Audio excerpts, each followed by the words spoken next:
All right, thanks for tuning in, everybody, to the Tommy Lee Wallace Hour, because I think that's what we're going to have to change the name of the show to, because it inadvertently, the running shtick on this show for a long time was everything was related to John Carpenter. Even the last episode that we did, we turned that one into a sort of semi-John Carpenter episode. But this episode, when we were talking about Adrienne Barbeau's boobs. Oh, yeah. That's right. Adrienne Barboob. Everything is John Carpenter with us. So horror heads equal John Carpenter podcast. This episode, we're not going to have any problem relating this one back to John Carpenter at all, because we're watching another Tommy Lee Wallace movie this episode, or I should say we're talking about another Tommy Lee Wallace this movie, and we're talking about the 1988 follow-up to Fright Night, which was Fright Night 2. Yes, we are. And, it's kind of funny because I was never a vampire fan. I think we've talked about this before. Like, back in the day, what got me into horror was the slasher genre. Michael Myers, Jason, Freddy, Leatherface, all that. To me, that's like the ultimate horror characters are those characters. I like them more than any monster or vampire or any of that stuff. Back in the day, like the Fright Night films and all that were like kind of like secondary, like whatever, they're fine. It'll tide me over until Michael Myers is back, kind of mentality. But for some reason now, it's like going back and revisiting some of these films. Like a few years back, it's kind of funny, and I don't want to sidetrack too much, but I never saw Lost Boys back in the 80s. That was something I was like a late bloomer to. And finally saw it recently. Well, not recently, like 10 years ago or whatever. Oh, that's recent to you, though. Yeah, that's recent. That's like yesterday to me. Getting a chance to see, so the Fright Night films, I saw the first one, I saw the second one back in their heyday. But again, they were like sort of secondary movies to me. They weren't like big deal horror films. But watching this again, I'm a big Fright Night fan. I love the original film. I mean, it's like one of my favorite horror movies. I mean, I put it right up there with The Lost Boys or with The Howling or with a lot of the movies we talk about on here. Getting a chance to see the second one, and having not seen it, literally, I think you and I talked about, I think we kind of viewed parts of it or something for a past episode, but getting to see it in high definition, not on YouTube, not on some scrambly internet site, was really, really cool. Yeah, I don't remember the last time I had seen Fright Night 2 before it came on Amazon Prime. I think that was at the beginning of January when it came on to Prime. Yeah, I think you're right. Because that was one of those things to where, which happens occasionally on this show. One of us will see something on one of the streaming services and we'll be like, oh, hey, such and such is on such and such. Let's do that for the show. Because especially with Fright Night 2, I mean, you can go and you can pick up a copy of this on VHS if you could find it, for less than $1, I'm sure. Or you could jump on eBay and pick up a copy of it on VHS for a couple of bucks. But this is a hard one to find. Well, I was going to say, because the DVDs are impossible to find, and if you find one, it's ridiculously priced, because I think they were only in production on DVD for a year or something, which is weird. I'm surprised nobody's Arrow or Scream Factory or something hasn't come in and put out a special edition Blu-ray of this yet. Yeah, I know. This seems like a Synapse or something. Yeah, right, Scream Factory, like you said. And just for clarity's sake, just before we move any further into this, there are technically 4 Fright Night films that in existence as we speak. There's Fright Night Part 2, and then there's the remake Fright Night, and then there's Fright Night 2: The New Blood, which is a 2013 film. And I want everybody to know right off the bat that this is not the 2013 Fright Night 2 steaming pile of shit. So This is not that movie. So I want you all to know that, because we're going to talk about this film in detail, I would assume, and I don't want you to think that's what we're talking about. So avoid like the plague, Fright Night 2, The New Blood, the 2013 steaming pile of shit film, because that movie was horrible, and we'll leave that for another time. And this movie goes in line with a couple of the movies that we've talked about here before, and I don't remember what episode it was that, but you had given a pretty good analogy when it came to some sequels. I remember Jaws 2 being one of those sequels, and then I think maybe it was probably Halloween 2. Yeah, maybe it was Halloween 2 was another one as well. And what I'm getting to is when you watch the first movie and you're like, oh, that was great, and then you want to revisit it, but you don't want to necessarily watch the same movie. But when the sequel comes out and you throw that in and you're like, oh, this is pretty cool. This is, this has got the same feel of the first one, but it's different, but it's the same a little bit. So that's cool. To whereas, it's not like some of the sequels that come out and, it's a completely different story and you're like, oh, this isn't anything at all like what I was expecting. But Fright Night 2, essentially, at least for me, and I would assume you probably kind of sort of had the same feeling towards it, because there's other movies that have done this in the past. Fright Night 2 is pretty much a retelling of the original story, kind of just in a different manner. Yeah. I mean, I was actually going to say the exact same thing. Yeah, it's essentially what Fright Night 2 was they were, I'm assuming what it was Fright Night was successful and the studio was like, all right, guys, you got to make a sequel. And they're like, well, I just watched this really cool vampire movie the other night on HBO, and this boy didn't believe in vampires, and then he did, and then they went and got this guy, or this boy believed in vampires, and then they went and got this guy who didn't believe in vampires, and then he saw this thing, and then he was like, oh my god, they're vampires! And they're like, oh cool, let's do that movie. Well, what's that called? Oh shit, that was Fright Night. Damn it. Well, let's just change it up a little bit. All right, let's do that. Because it's kind of what this one was, because it was essentially the reverse of Fright Night. It's Fright Night in an apartment building, basically is what it is. But instead of Brewster being the one that was convinced there was vampires, it was Peter Vincent's the one like, no, they're real, and Brewster's like, no, come on, you're full of shit. Yeah, it's what it is like it follows the same beats as the original. Like, you've got the whole setup, like, even like the neighbor next door, the vampires come in and, he looks out the window and sees it happening, and then they got to convince each other that it's real. And then, of course, there's like the back and forth. Oh, no, it is. Oh, no, it's fake. No, it's real. No, that kind of thing. Right. And then they, of course, they, go on the adventure, so to speak. And then even the ending with everything, and with the vampire going to the coffin at the end and all that, it followed the same beat. But again, this sort of like kind of like the Friday the 13th. You and I are big fans of the Friday the 13th movies, and for definitely through at least the first 8, it's the exact same film. Just different people playing. It's the same script basically.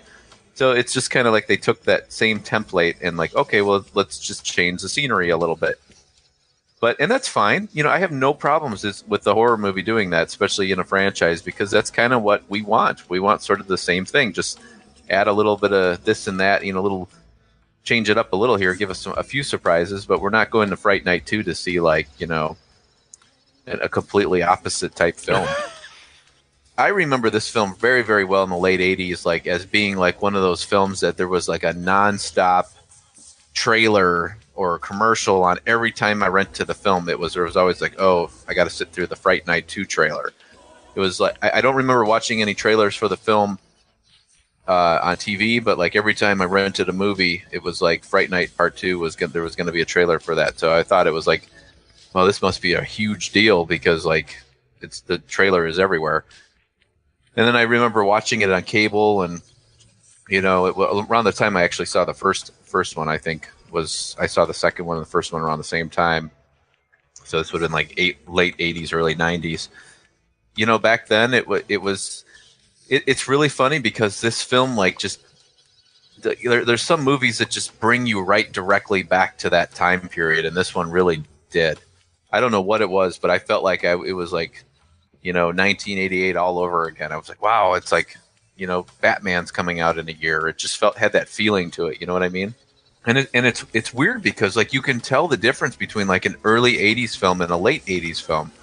There's like something about the way it's filmed, something about the characters. And even like, wasn't his girlfriend, like Brewster's girlfriend, wasn't she like the complete and total stereotypical 1988 college girl? Oh yeah, yep. It's funny you brought that up, is because usually you can tell, even when stuff is filmed outside of a particular period, but it's supposed to be based in that period, and you're like, that's not, this thing that's from 1998 is not happening in 1975, or this thing that's in 2012 is not happening in 1986. But this is a completely off-topic thing. But there is I think it's on Amazon. Maybe it's on Netflix. Not horror related at all, but there is a show called Glow on there now, and it is about the gorgeous ladies of wrestling, which is a true story. It's like a sitcom kind of thing. I can't remember which one it's on. It's on one of the two, Prime or Netflix, one of the two. But my wife watched this a couple of weeks ago.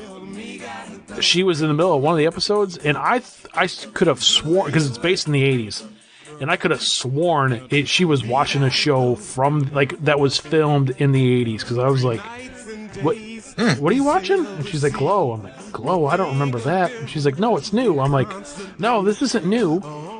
That's not new. And then one of the actors came on, and I was like, oh, hey, that's such and such. Oh, this is new? And she's like, yeah. I'm like, oh, that's weird. But yeah, I know what you're saying though, with the feel of like when you're watching, especially in the 80s and somewhat in some of the 90s stuff too. You're like, oh, yep. Let me. This movie was made in 1987, or this movie was made in 1991. You can just pick up on all that stuff. Oh yeah, you can you just can tell, and like this film just had like, again, like it had this like late '80s vibe to it, and maybe it was the mullets, maybe it was the I don't know what it is, like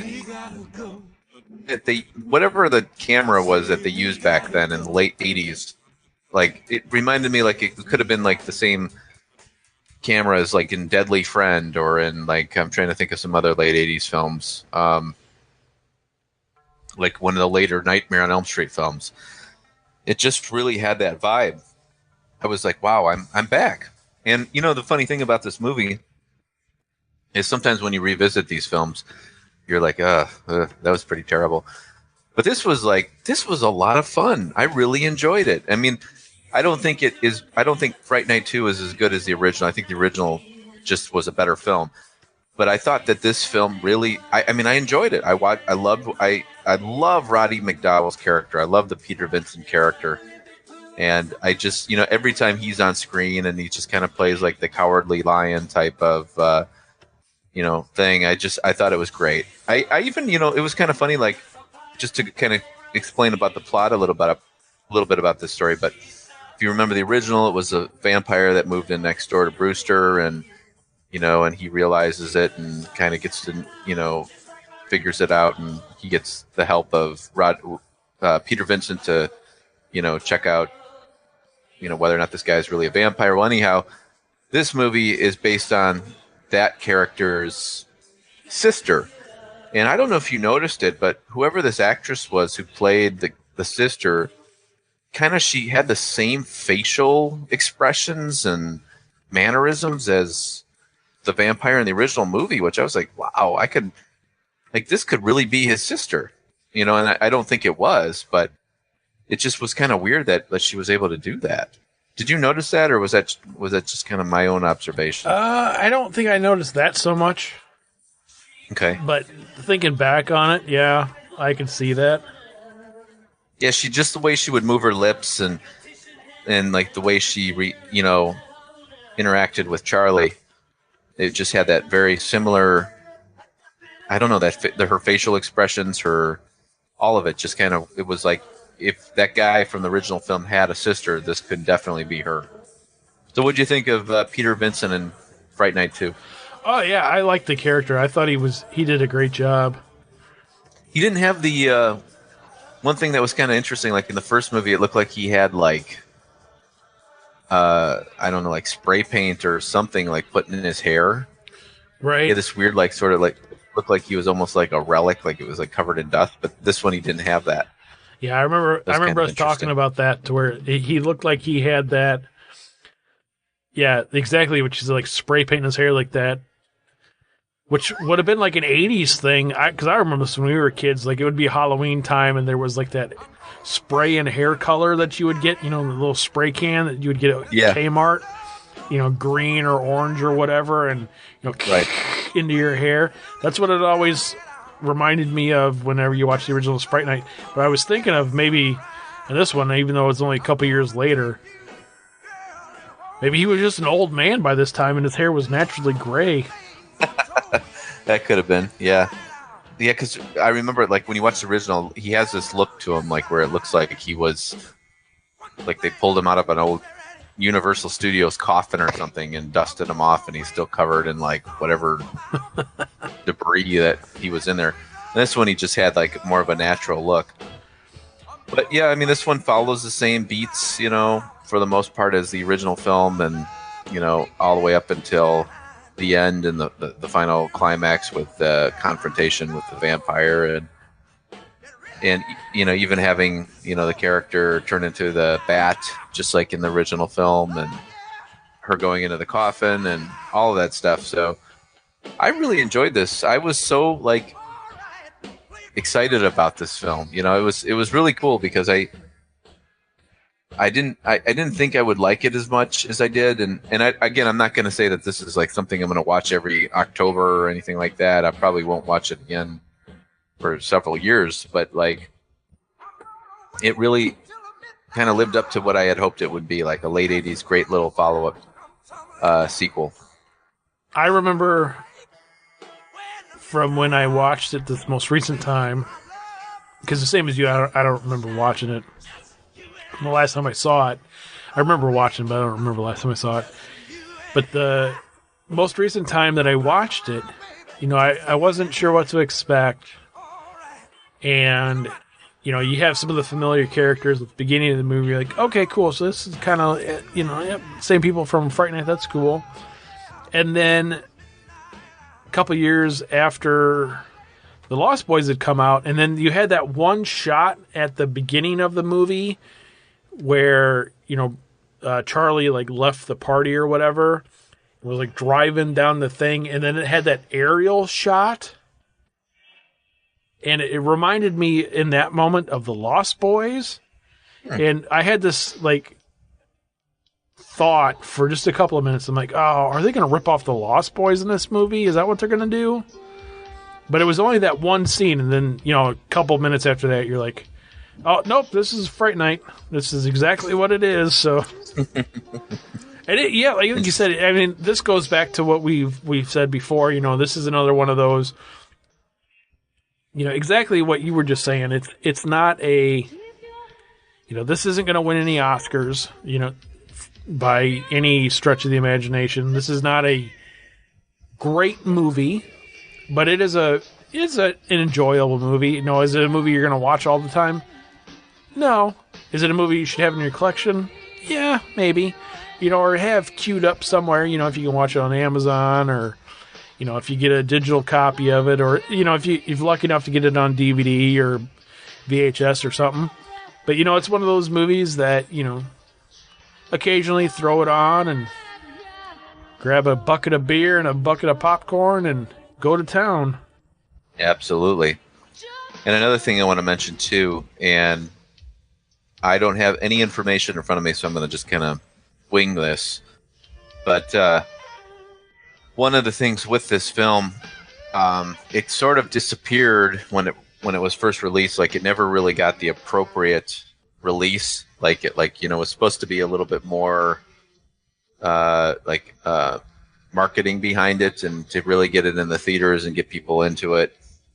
And the reason it sort of kind of fell to the wayside, and may have something to do with even today, like why the DVD release is like hard to come by. I think there's like a German version that you can get, but like finding the English version is kind of difficult. But anyhow, I believe, and again, I'm going to wing this here, so I might be wrong on a few things, but the CEO of the distribution company or the production company of this film was Father Mendoza, or is it Mendota or Mendoza? I can't remember. Anyhow, back in the late 80s, there was two sons who murdered their parents, and was it Mendota? Oh, the Mendez brothers, or something like that. Anyhow, the CEO of the company that was responsible for Fright Night 2 was the dad of the Mendez brothers, or the Mendota brothers, whatever they were. I can't remember the name.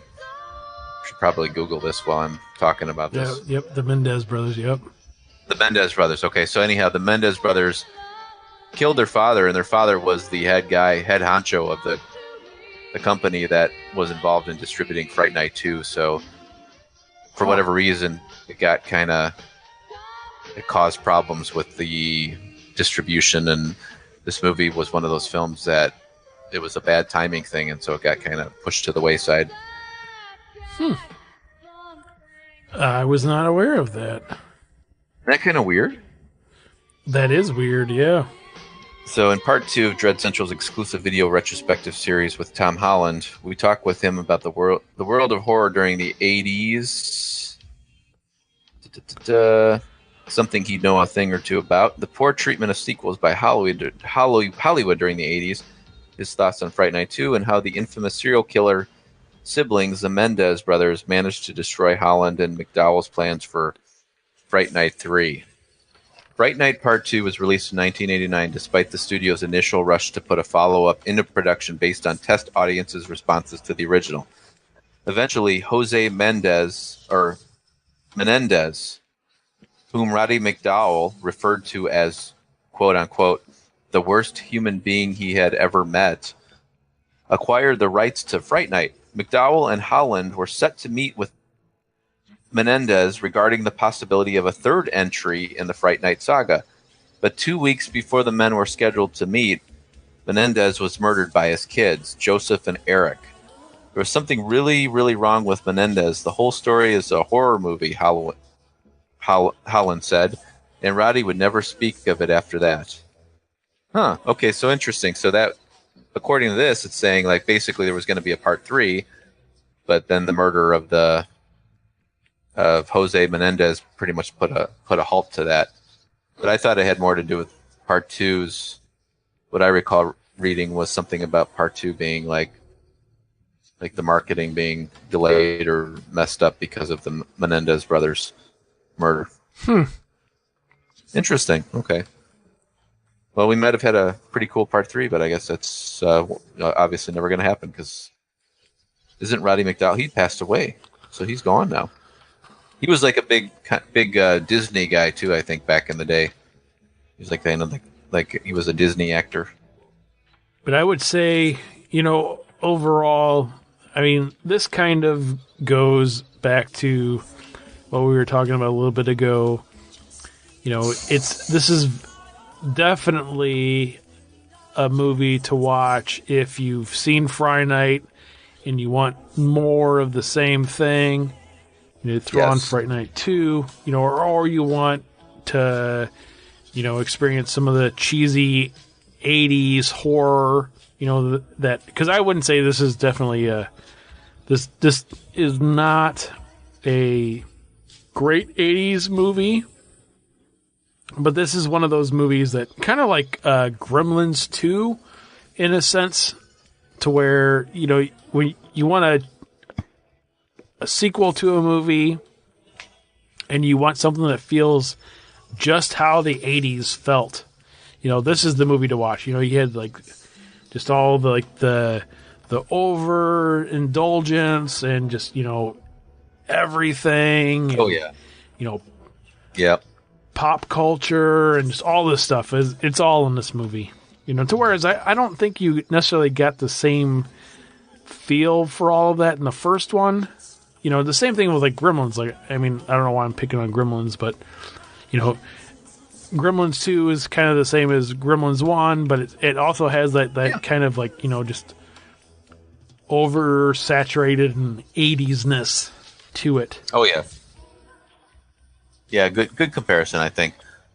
But one thing I want to bring up to real quickly here, this kind of confirms what I was talking about. So this is Fangoria magazine. In June 1988, Fangoria magazine cited that the film would be released in August, and in September, the September issue, the editor noted that New Century Vista bumped Fright Night Part 2 to a fall release. It wasn't until a full year later, in August 1989, that the film finally attained American theatrical distribution, though its release was extremely limited. The opening per screen average was between 6,000 and 7,000 average, which was terrific in those days, said Julie Carmen. I'm not sure who that is. At this point, director Tommy Lee Wallace and Roddy McDowell lunched with the head of distribution, Jose Menendez, to discuss the marketing strategy. His response was kind of negative, and when the lunch was over, the whole thing seemed shaky and dark, recalled Wallace. That very night, Mr. Menendez and his wife were shotgunned in their beds. It turned out that their two sons committed the crime, but nobody knew that the next morning when the news hit the headlines. My phone rang. It was Roddy. All he said was, "Well, I didn't do it, did you?" The Menendez brothers' murder made headlines around the world and sent the company into a tailspin. The movie was quickly ushered out of theaters and dumped onto home video by the parent company's subsidiary, IVE Entertainment, soon to be renamed Live Entertainment and ultimately Lionsgate. Well, that's interesting. I didn't know that was Lionsgate's history. Although it was not considered financially successful at the time, through home video and television airings, the movie has built a sizable cult following. Interesting. So, so I was right. So the murder of Jose Menendez did screw up the film and did. Oh, man. That is a movie right there. That whole thing. Could you imagine like going to lunch with some guy about getting your movie out there, and the guy's like, screw off. I'm gonna blow your freaking head off later, dude. Don't worry about it. Crazy. Oh my gosh. Oh. So anyhow, we never got a Fright Night 3 proper because of this. That would have happened, and we could have had a Roddy McDowell. I'll tell you, I have been on a true crime kick for a while now, and now I want to jump into do some digging into the Menendez brothers stuff and get a look into that, because I've never had the really inkling to look into that one before. So no, no, you do. Now you've got a link to it. That's kind of fun. I like that when Roddy McDowell's like, "Oh, I didn't do it. Did you do it?" Pretty like right into character too. That's total Peter Vincent right there. Man, that is so funny. Well, one thing I want to say too, like before we wrap things up, I want to say that, again, I'm going to say Fright Night the original is the superior film, and I would recommend that one. And that one I would like almost put into like a routine viewing because it is that good. But I will say Charlie Brewster's girlfriend in this film is a hell of a lot hotter than Marcy from Married. She's totally this chick has the total like late 80s hot girlfriend vibe too, which is kind of cool. Here, I'm going to put it into perspective for everybody. If this girl would have went to school with me and Mark would have chased this girl around. Yes, we would. Yes, we would have. Yeah, I give this one a thumbs up for sure. I'm going to have to go with a halfway thumbs up for Fright Night 3, though, I guess. Yeah, I am going to definitely give this a thumbs up, too. I think you made a good point. Like, like we talked about, like with there's a few horror movies out there where you want to see another one, and because you like the original, you just want a little bit more of what the original had, and this one kind of falls into line with that. I mean, I always say, like, Halloween, like the original Halloween, you're never going to get a better Halloween than the first one, and to get Halloween 2, and it's like, oh yeah, okay, well, it's not as good, but it's got like a lot of the stuff that made the first one cool, so why not? Or Jaws and Jaws 2, like you said, and then so this one kind of falls in line with that. It's if you like Roddy McDowell, if you like Charlie Brewster, and you want to see them basically attacking and hunting vampires, and why the hell not? This is the film for you.